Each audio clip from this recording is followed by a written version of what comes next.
What's going on, guys? It's Steve. Stephen Curry and Kevin Durant are on a mission right now. They're on an absolute mission. They just swept through the Western Conference. Absolutely crazy. Doing their thing. Boogieing on people, dunking on people, shooting over people. By the way, great ending to Manu Ginobili's career. Great ending. It was great that the Spurs fans showed him love because he deserved it. At the end of the day, they got swept. They were going to get swept either way, though. Listen, the Golden State Warriors are on a mission.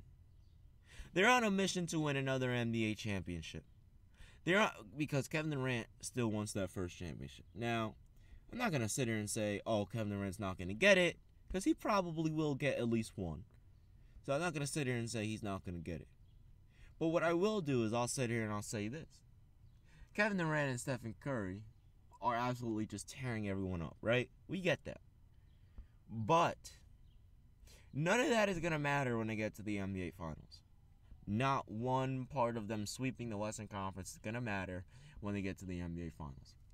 You want to know why? Because LeBron James and the Cleveland Cavaliers are going to defeat the Golden State Warriors. Okay?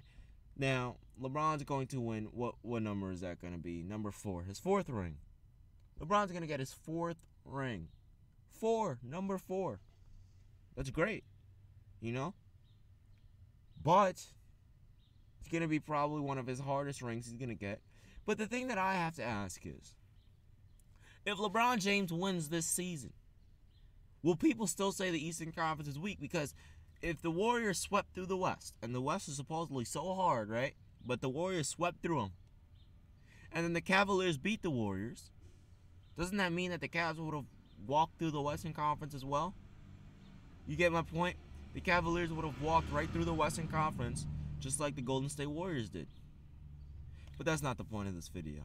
The point of this video is that Stephen Curry and Kevin Durant, well, there's a lot of points to this video, but Stephen Curry and Kevin Durant are playing absolutely out of their mind at this point in time. It's crazy. The level of excitement that I get from watching this team, it's extraordinary. Okay, I've never seen anything like it. They're just dominating on crazy levels that we've never seen. Absolutely just destroying, opponents, ripping them apart by record margin. Sort of like what the Cavaliers were doing to the Boston Celtics until LeBron decided to play like an ass. But anyway, Stephen Curry.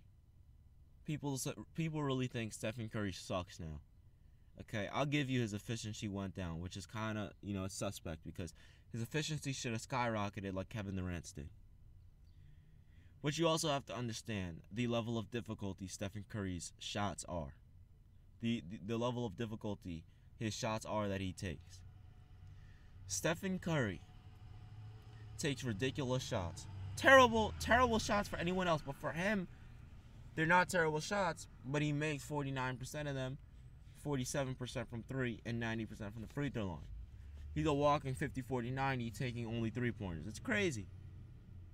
Okay, but the man is still averaging 28 points per game in the playoffs. This man, people really think he sucks now and all this crap. Listen, Stephen Curry, man, he's still the 3rd best player in the world. Kevin Durant is still the 2nd best player in the world. There's no question about it. Yeah, his numbers went down, but, whose numbers wouldn't go down playing with Stephen Curry? Whose numbers wouldn't go down playing with Kevin Durant? LeBron's numbers went down when he went and played with Dwyane Wade and Chris Bosh. Their numbers went down also. Chris Bosh went from 24-10 to 18-10. Dwyane Wade went from 35-5 to 25-5. LeBron went from 38-8 to 26-7-7. Okay, so obviously your numbers are gonna go down, but efficiency-wise, Kevin Durant skyrocketed. He became a better playmaker. He became a better defender. I mean, he just elevated his game on all levels. On all levels, it's ridiculous. He's freaking 7 foot tall, doing crazy stuff like this. And I have so much respect for these two because the level of selflessness, and remember the word I'm saying, selfless, not selfish, selflessness, that these two players have by joining forces especially Stephen Curry. Because Stephen Curry could have had another MVP this year. He could have had another MVP next year. He could have had another MVP the year prior. He probably could have had 4 straight MVPs. And he would have been in top 15, top 10 considerations already. But he's not going to get that anymore because Kevin Durant came and now Kevin Durant's on the team. You get the point? So now he's not going to have any more MVPs. Kevin Durant's probably not going to win any more MVPs. So now these players, the only way to elevate their ranks are by winning championships. Because think about it, Stephen Curry would have won MVP this year. He would have three-peated that easily. Okay? And he possibly would have won the year prior, on the year following, next year. Easily. He would have had 4 MVPs, the first unanimous MVP. He would have been in top 15 because he's already in people's top 25. So he would have been in like top 10, top 15 consideration.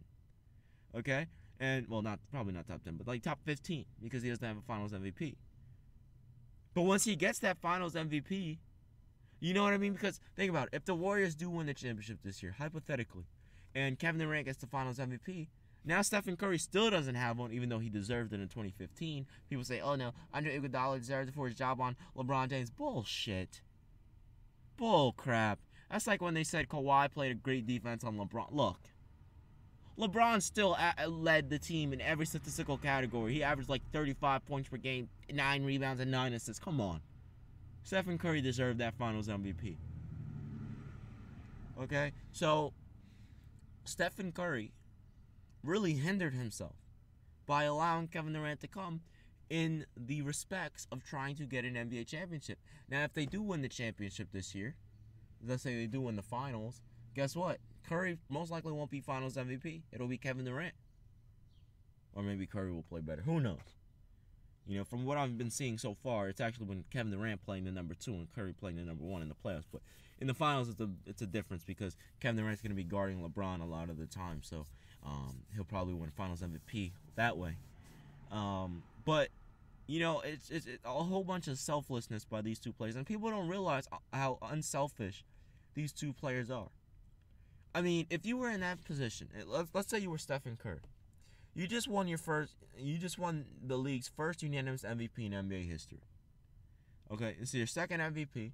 You come off a 73-9 season. You lose, obviously, 3-1 comeback, but you just come off a 73-9 season. Your second straight year in the finals. You're probably gonna go again next year. You're probably gonna win another 70 games this year, even without Kevin Durant.